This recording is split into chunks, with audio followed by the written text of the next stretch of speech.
UAE-യിൽ നിന്ന് ഇന്ത്യയിലേക്ക് ഇത്ര ചെറിയൊരു വിസിറ്റ് ഞാൻ ഇതുവരെ നടത്തിയിട്ടില്ല കേട്ടോ. ഒരു 5 ദിവസത്തേക്കാണ് ഞാൻ UAE-യിൽ നിന്ന് ഇന്ത്യയിലേക്ക് വന്നത് കേട്ടോ. അപ്പോൾ നമ്മൾ തിരിച്ചു പോകുന്ന ഒരു കാഴ്ചയാണ്. കൂടെ മോനും ഉണ്ട് കേട്ടോ. മോനും ഇത്തവണ ഇങ്ങോട്ട് വരുന്നുണ്ട് എന്ന് പറഞ്ഞത് കാരണമാണ് കേട്ടോ. ഇപ്പം നമ്മൾ എത്തിയിരിക്കുന്നത്, ഞാനിപ്പോൾ നിൽക്കുന്നത് ലോഞ്ചിലാണ് കേട്ടോ. അപ്പോൾ ലോഞ്ച് ഫെസിലിറ്റി എനിക്കുണ്ടായിരുന്നു, മോന് കിട്ടിയിട്ടില്ല. അതുകൊണ്ട് ഞാൻ ലോഞ്ചിലും മോൻ പുറത്തുമായിട്ടാണ് ഭക്ഷണം കഴിച്ചത് കേട്ടോ. ഭക്ഷണമെല്ലാം കഴിച്ച ശേഷം നമ്മൾ ഇങ്ങനെ വിശ്രമിക്കുകയാണ് കേട്ടോ. അപ്പം ഡൊമസ്റ്റിക് കണക്റ്റഡ് ഫ്ലൈറ്റിനാണ് നമ്മൾ വന്നത്. അതുകൊണ്ട് തന്നെ എമിഗ്രേഷനൊന്നും ഇവിടെ ഉണ്ടായിരുന്നില്ല. എമിഗ്രേഷനൊക്കെ ഹൈദരാബാദിലാണ് ഉള്ളത് കേട്ടോ. ഹൈദരാബാദ് വഴിയാണ് നമ്മൾ വരുന്നത്. അപ്പോൾ അതുകൊണ്ട് നമ്മൾ ഡൊമസ്റ്റിക് ടെർമിനലിലാണ് ഇരുന്നുകൊണ്ടിരിക്കുന്നത്.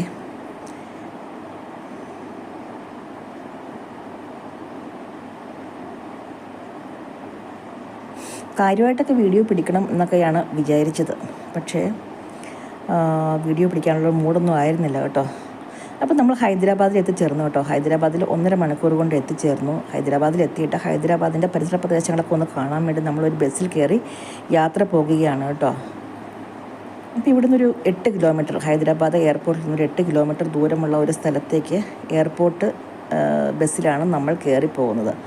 അപ്പോൾ അവിടുത്തെ ചെറിയ ചെറിയ കാഴ്ചകളൊക്കെ ഒന്ന് കാണാമെന്നുള്ള ഉദ്ദേശത്തിലാണ് ഈ ബസ്സിൽ കയറി പോകുന്നത് കേട്ടോ. നല്ല ലക്ഷറി ബസ്സാണ്, AC ബസ്സാണ് കേട്ടോ. അപ്പോൾ അങ്ങനെ നമ്മളൊരു സ്ഥലത്ത് എത്തിച്ചേർന്നു. 8 കിലോമീറ്റർ ദൂരത്താണ്. അപ്പോൾ ഇവിടെ വെച്ച് ഹൈദരാബാദ് ബിരിയാണി ട്രൈ ചെയ്യാം എന്നുള്ളൊരു കണക്കുകൂട്ടലിലാണ് നമ്മൾ വന്നിട്ടുള്ളത് കേട്ടോ. അപ്പോൾ നമ്മൾ ബിരിയാണിക്ക് വേണ്ടി വെയിറ്റ് ചെയ്തുകൊണ്ടിരിക്കുകയാണ്. അപ്പോൾ ബിരിയാണി ഏതായാലും വന്നിട്ടുണ്ട് കേട്ടോ. ഒറ്റ ബിരിയാണി മേടിച്ചാൽ മതി, ഒരുപാടുണ്ട് കേട്ടോ. 2 പേർക്ക് കഴിക്കുന്നതിൽ കൂടുതലുണ്ട്. അങ്ങനെ നമ്മൾ ബിരിയാണി കഴിച്ചുകൊണ്ടിരിക്കുകയാണ് കേട്ടോ. അപ്പോൾ ബിരിയാണിയൊക്കെ കഴിച്ചു. അത് നമ്മൾ തിരിച്ചു പോയി, സമയം കുറവുണ്ട്. അതുകൊണ്ട് നമ്മൾ തിരിച്ച് ഓട്ടോറിക്ഷയ്ക്കാണ് എയർപോർട്ടിലേക്ക് പോകുന്നത് കേട്ടോ. ഓട്ടോറിക്ഷ കൊണ്ടൊരു സ്ഥലത്ത് നിർത്തും, പിന്നെ എയർപോർട്ട് ഫ്രീ ബസ് ട്രാൻസ്ഫർ ഉണ്ട് കേട്ടോ. അപ്പോൾ അതുകൊണ്ട് നമ്മൾ ആ ബസ്സിൽ കയറിയിട്ടാണ് തിരിച്ച് നമ്മൾ എയർപോർട്ടിൽ എത്തിച്ചേർന്നത്. അപ്പം ഈ റോഡിൻ്റെ സൈഡിലൊക്കെ ഉണ്ടല്ലോ പന പോലത്തെ ഒരു കുറേ മരങ്ങൾ നട്ടുപിടിപ്പിച്ചിട്ടുണ്ട് കേട്ടോ.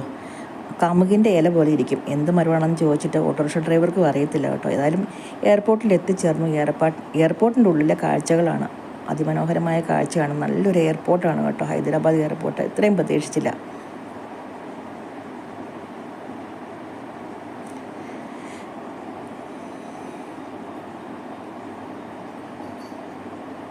നല്ല രസമുണ്ടല്ലേ കാണാൻ വേണ്ടി. അപ്പം ഇമിഗ്രേഷൻ ഉണ്ടായിരുന്നു, ഇവിടെ വെച്ചായിരുന്നു ഇമിഗ്രേഷൻ. കൊച്ചിയിൽ ഇമിഗ്രേഷൻ ഇല്ലായിരുന്നു, കാരണം ഡൊമസ്റ്റിക് ഫ്ലൈറ്റ് ആയിരുന്നല്ലോ. അപ്പം ഏതായാലും നമ്മളുടെ